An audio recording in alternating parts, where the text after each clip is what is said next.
პირველი ჩემი რაც იყო, მამაჩემ მაჩუკა Walkman-ი, რაც შენ თქვენ კასეტის ძალიან დიდი ის იყო განძი მაშინ და პირველი კასეტა რომელიც მოყვა იყო Pink Floyd-ის Wall-ი, რომელიც ფირფიტა სახშიც ჰქონდა, იმიტომ რომ ბიძაჩემ მეზღვაურია და მაშინ ჩამოიტანა საიდან რაღაც ახალი გამოსული იყო, მაგრამ სახში ფირსაკრავზე მაინც არ მქონდა მოსმენილი და ცოტა მეშინოდა შესახედავად რაღაცა ის არის პატარა ვიყავ. მაგრამ აი რომ ჩავთე მახსოვს რომ რამდენიმე კვირის განმავლობაში ხო ორი გვერდია კასეტას ხო ვინც ახალგაზრდები არიან შეეული და უნდა ფიზიკურად გადაატრიალო და მე მეორე გვერდს მოусმინო და აი მეორე გვერდზე რა ხდებოდა არ ვიცოდი, იმიტომ რომ პირველი გვერდი რო გადიოდა ბოლოში თავიდან გადავახვევდი და მე ვიწყებდი ხოლმე кайხანი ეგრე ვიყავი. აი მახსოვს მაშინ დელი ფასი ამ კასეტების და თვითონ მუსიკის, იმიტომ რომ იყო ცოტა და რაც გქონდა ეგ გქონდა. რაც არ გქონდა, იმენ ვერ მოусმენდი, ან უნდა იჯდე ტელევიზორში ელოდო რომ რაღაც შეიძლება კლიპი გინდა.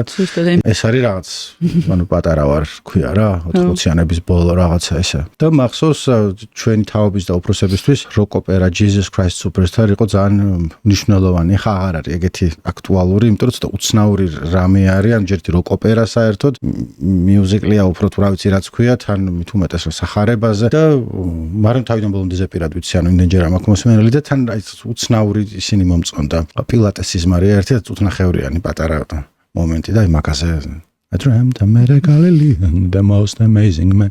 სულ ყომერო არ ვიმღერე, იმიტომ რომ მე მეტყობა რამდენად ცუდი ვარ მაგ ამბავში, მაგრამ